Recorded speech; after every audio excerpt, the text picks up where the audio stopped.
Bom dia, pessoal! Que alegria estarmos aqui juntos nessa segunda-feira para meditarmos na palavra de Deus e orarmos por nossas famílias. E hoje nós vamos ler o texto de Ezequiel 22, vendo um pouquinho mais do que Deus tem falado através do seu profeta ao povo, que continuava sendo como se fosse teimoso, repetindo as práticas que Deus já tinha falado que não era bom para eles, que não era o que Deus desejava para eles. E a cada dia nós estamos aqui pelas manhãs. Se você é novo por aqui, seja no YouTube ou no Facebook, seja qual canal, no podcast que você está assistindo conosco, diariamente de segunda a sexta, eu e o Thiago, não, de domingo a sexta, sim, eu e o Thiago estamos aqui pela manhã porque nós queremos aprender mais sobre o coração de Deus, mais sobre as palavras dele e crescer nesse relacionamento com Deus.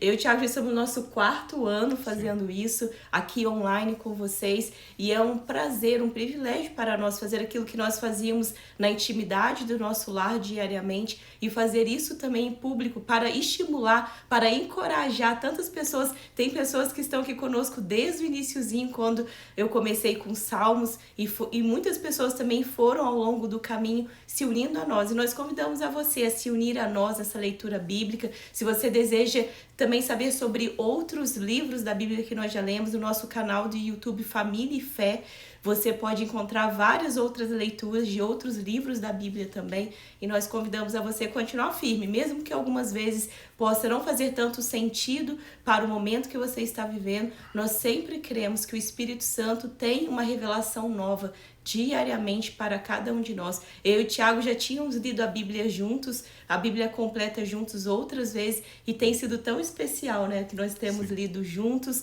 aqui online. Muitas vezes durante nós estamos lendo, Deus vai ministrando coisas especiais no nosso coração. Sim, te convidamos então a acompanhar conosco hoje a meditação no texto de Ezequiel, capítulo 22. Nós sempre pedimos ao Espírito Santo o entendimento, porque a Bíblia é um livro espiritual. Então, sempre que você for ler o texto bíblico, ore pedindo ao Espírito Santo que seja o seu mestre, que te revele a beleza e as profundezas da palavra de Deus. Vamos pedir ao Senhor revelação, entendimento. Vamos meditar hoje com a leitura de Ezequiel, capítulo 22. E ao final dessa leitura, eu e a Rafa, como sempre fazemos, queremos também concluir esse tempo de meditação orando pela sua família e por essa nova semana que iniciamos hoje. Sim. Muito obrigado, meu Pai, pela sua preciosa palavra. A palavra do Senhor é uma lâmpada para os nossos pés e uma luz para o nosso caminho. Nós amamos a Tua palavra e pedimos-te entendimento, revelação, que o Teu Espírito Santo venha nos mostrar as verdades e a beleza da Tua palavra, a nós e cada um que está meditando conosco. Fala conosco, nós recebemos a Tua palavra com honra, com alegria e gratidão, e te pedimos entendimento e revelação, em nome do Senhor Jesus. Amém. Diz assim, então, nós começamos uma sequência na semana passada em Ezequiel, capítulo 20, quando alguns líderes de Judá vieram ao profeta, o sacerdote Ezequiel, que era um sacerdote que estava ali na Babilônia entre os cativos, e esses líderes de Judá pediram a Ezequiel palavras do Senhor, o que ele, como um profeta de Deus, confirmado como um profeta do Senhor soberano, podia compartilhar com eles. E eu acredito que essa reunião deve ter se repetido por algumas vezes, porque Ezequiel relata várias palavras. Hoje, por exemplo, nós vamos ver 3 palavras que o Senhor deu para Ezequiel entregar ao seu povo. Inclusive, uma palavra bem famosa, quando disse que não havia nenhum homem que pudesse se colocar na brecha para interceder em favor do povo diante de Deus, na terceira mensagem de hoje. Vamos lá então, Ezequiel capítulo 22. Esta palavra do Senhor veio a mim. Filho do homem, você a julgará? Você julgará essa cidade sanguinária? Então, faça-a conhecer todas as suas práticas detestáveis e diga que assim diz o soberano Senhor. Ó cidade que traz condenação sobre você mesma por derramar sangue no meio e por se contaminar fazendo ídolos. Você se tornou culpada por causa do sangue que derramou, por ter se contaminado com os ídolos que fez. Você apressou o seu dia, chegou o fim dos seus anos. Por isso, farei de você objeto de zombaria para as nações e de escárnio em todas as terras. Tanto as nações vizinhas como as distantes zombarão de você, ó cidade infame e repleta de inquietação. Esse texto fala claramente da cidade de Jerusalém como um centro de adoração onde o povo de Israel vivia. A cidade de Jerusalém foi chamada para ser um destaque entre as nações, uma bênção para os povos ao redor, pelo seu relacionamento pessoal com Deus, pela sua fidelidade e aliança que Deus havia feito com os descendentes de Israel. Mas o povo de Israel abandonou os caminhos do Senhor, e mesmo após a lei ser reafirmada, mesmo após tantos profetas como servos falarem no nome do Senhor, o povo insistiu na teimosia, na rebeldia do seu coração, nas práticas repugnantes, como nós vamos ver daqui em diante nesse texto. Então, ao invés de ser uma glória, um motivo de bênção, essa cidade de Jerusalém havia se tornado, na verdade, como diz aqui, uma cidade infame, repleta de inquietação, na verdade, uma vergonha entre as nações ali ao redor. Continua dizendo: veja como cada um de seus príncipes de Israel, que está aí, usa o seu poder para derramar sangue. No seu meio, eles têm desprezado pai e mãe, oprimido o estrangeiro e maltratado o órfão e a viúva. Nós vemos lido sobre como a prática da idolatria e a rebeldia do coração deles, também ignorando a prática do sábado, havia já incomodado o coração de Deus de uma maneira absurda, de uma maneira sem precedentes. E aqui menciona outras maldades que eles estavam praticando. Se nós vamos conhecendo o coração de Deus, apesar do profeta Ezequiel ter alguns capítulos um pouco difíceis de entendimento, confusos, ele vai pouco a pouco nos revelando o coração de Deus, coisas que Deus detesta, abomina, aqueles que desprezam o seu pai e a sua mãe, aqueles que oprimem o estrangeiro e que maltratam o órfão e a viúva, ou seja, aqueles que merecem honra, gratidão porque cuidaram pelas nossas vidas, e aqueles que merecem cuidado, que merecem ajuda porque estão desprezados e carentes. Verso 8: você desprezou os meus objetos sagrados e profanou os meus sábados. No seu meio há caluniadores, prontos para derramar sangue. No seu meio, há os que comem nos santuários dos montes e praticam atos lascivos. No seu meio, há aqueles que desonram a cama dos seus pais e os que têm relações com as mulheres nos dias da menstruação. Um homem comete adultério com a mulher do seu próximo, outro contamina vergonhosamente a nora, e outro desonra a irmã, filha do seu próprio pai.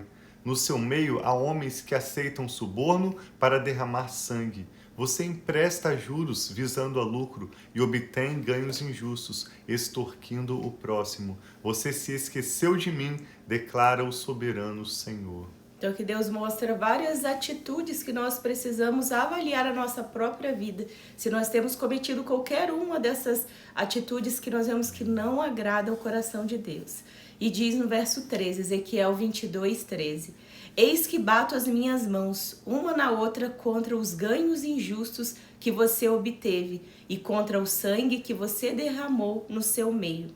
Será que o seu coração e as suas mãos serão fortes para suportar o que eu vou fazer no dia em que der a você o devido tratamento? Eu, o Senhor, falei e o farei. Eu o dispersarei entre as nações e espalharei pelas terras. Darei fim à sua impureza. Quando você estiver sido desonrada aos olhos das nações, saberá que eu sou o Senhor. Então essa foi a primeira das 3 mensagens que nós estamos lendo hoje, um pouco mais extensas, as outras 2 são mais curtas, quando o Senhor fala a Ezequiel para ele entregar essa mensagem às lideranças do seu povo que vieram o consultar. Verso 17, Ezequiel 22, 17. Depois, esta palavra do Senhor veio a mim: filho do homem, todo o povo de Israel tornou-se escória para mim. Cobre, estanho, ferro e chumbo, deixados na fornalha, não passa de escória de prata.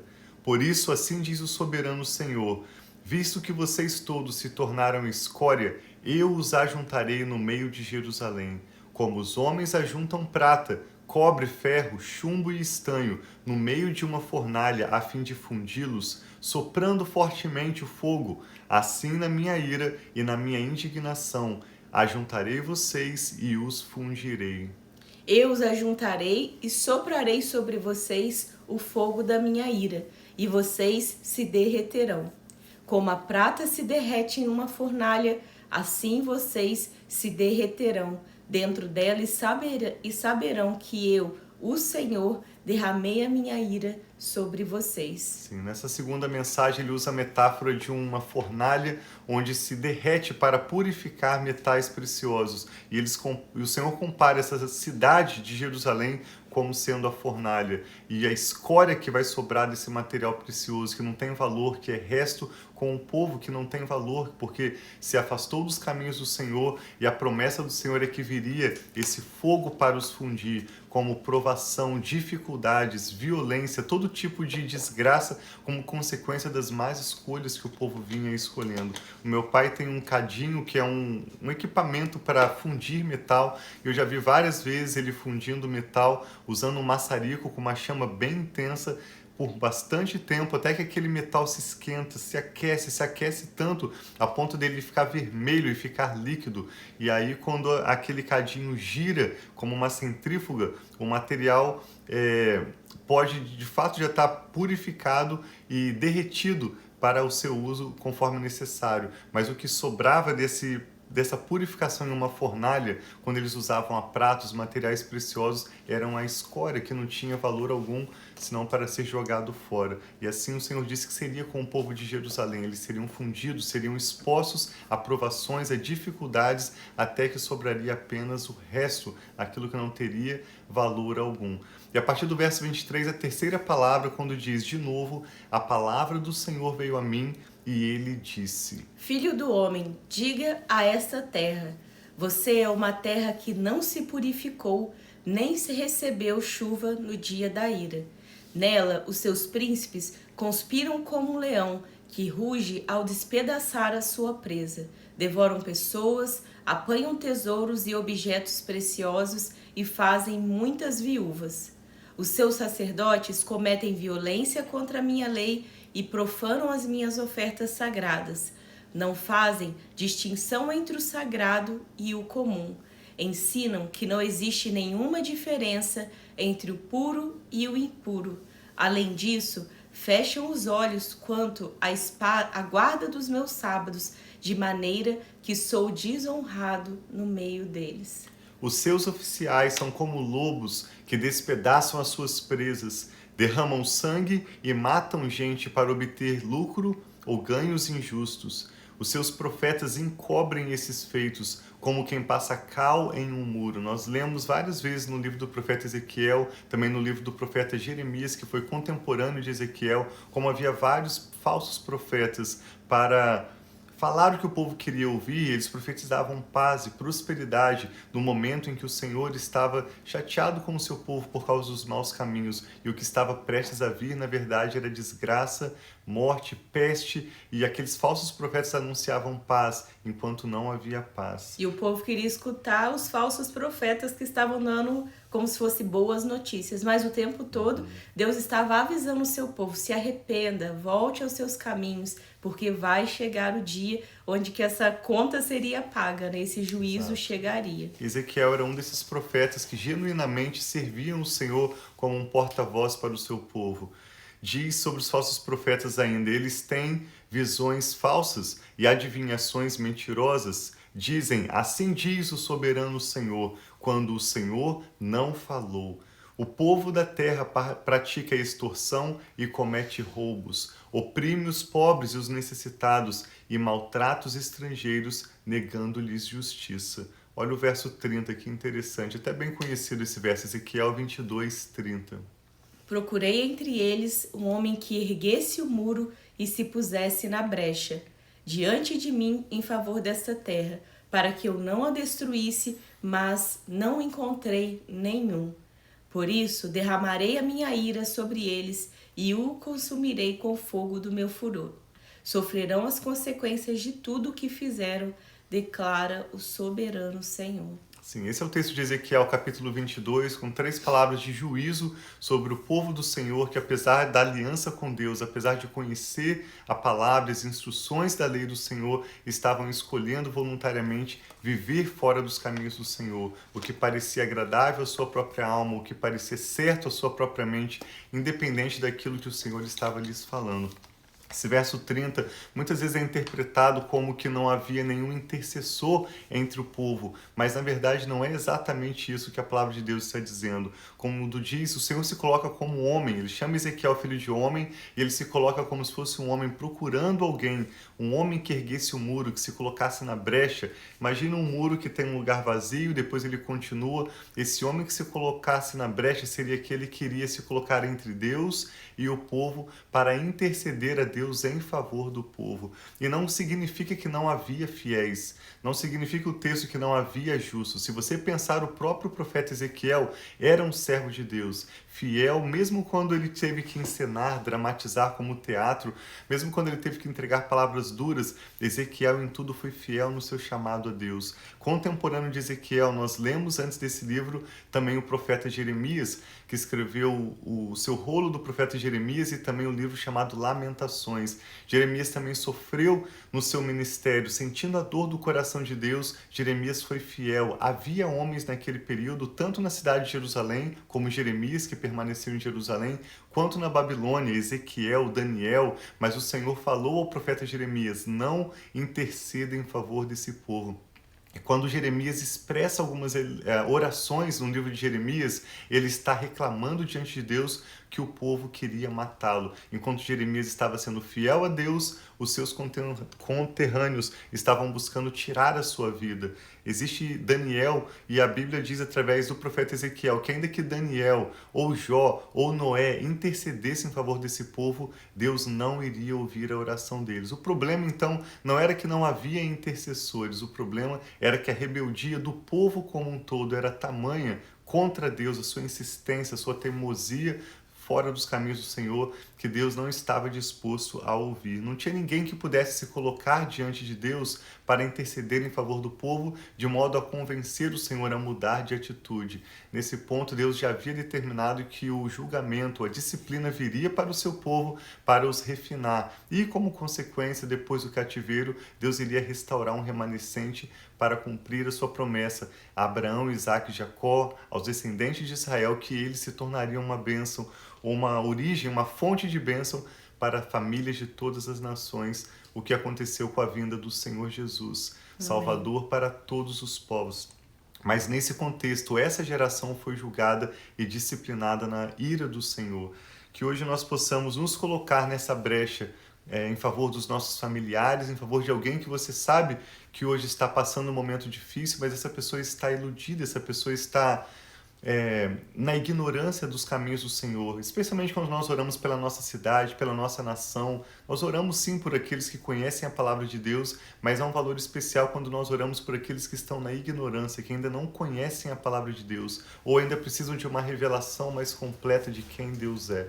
Vamos orar pelos nossos familiares, a Rafa vai orar agora, e nós queremos concordar com você, na verdade, nos seus motivos de oração. Apresente essa nova semana que estamos iniciando, a sua família, nomes, causas que vêm à sua mente, e eu e a Rafa queremos concordar em fé com você. Se você deseja aprofundar mais o que nós compartilhamos hoje, nós sugerimos que você leia o Salmo 106. Lá vai mostrar, por exemplo, quando Moisés se colocou na brecha algumas vezes para interceder em favor do povo de Israel, e Deus se arrependeu da sua promessa de os destruir e lhes deu uma nova chance. Finéias também intercedeu, interviu em favor do povo para fazer cessar uma praga. O Salmo 106 coloca de uma maneira muito linda esse clamor, lembrando as vezes em que Deus ouviu a oração do seu povo, a oração intercessória para poupar alguns familiares, alguns amigos, alguns do seu povo.